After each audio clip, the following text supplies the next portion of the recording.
si on veut faire de la recherche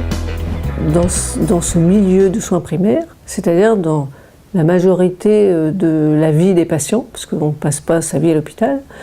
il est indispensable de recueillir ces données et d'observer en soins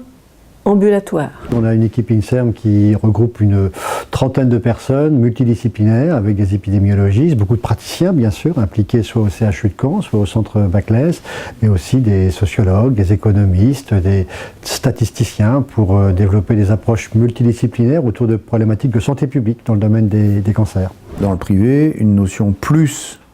de pratique médicale, mais toujours avec, suivant les tempéraments de chacun,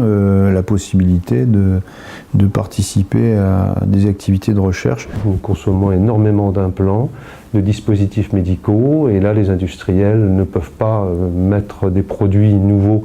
à jour sans notre participation, parce que c'est nous qui connaissons les besoins et c'est nous qui pouvons les aider à mettre au point les techniques les plus performantes. On peut imaginer qu'un jeune qui vient de terminer sa thèse, donc qui a fait un travail de recherche, qui s'installe en PSLA et qui découvre une organisation différente, etc., qui a plein d'idées, puisqu'il est jeune, c'est normal, la structure est jeune, il va avoir envie de comparer, d'explorer, d'évaluer les modes d'exercice. Au-delà de l'efficacité des innovations thérapeutiques ou diagnostiques, il faut s'intéresser à leur efficience, leur rapport coût-efficacité, et puis il faut aussi beaucoup s'intéresser à l'équité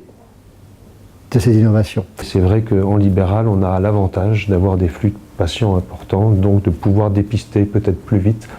qu'ailleurs des impacts sur l'effet thérapeutique de tel ou tel dispositif médical. On peut se contenter de ce qu'on savait, et puis il y a toujours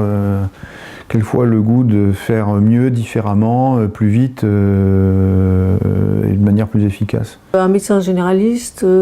sera heureux, je pense, de valoriser sa pratique, de valoriser son expérience et de communiquer ensemble, par l'intermédiaire de ses travaux de recherche, la valeur de sa discipline. C'est obligatoire de s'intéresser à ce qui se fait de nouveau dans ces métiers-là, parce que ça bouge très très vite, et que si vous n'avez pas un œil sur les voies de recherche,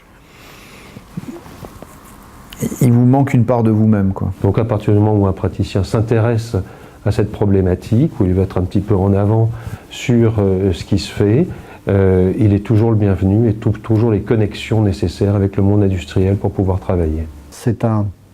point de vue positiviste, c'est penser que l'amélioration des connaissances en soi peut améliorer la façon dont on vit ensemble. Bon, c'est un pari.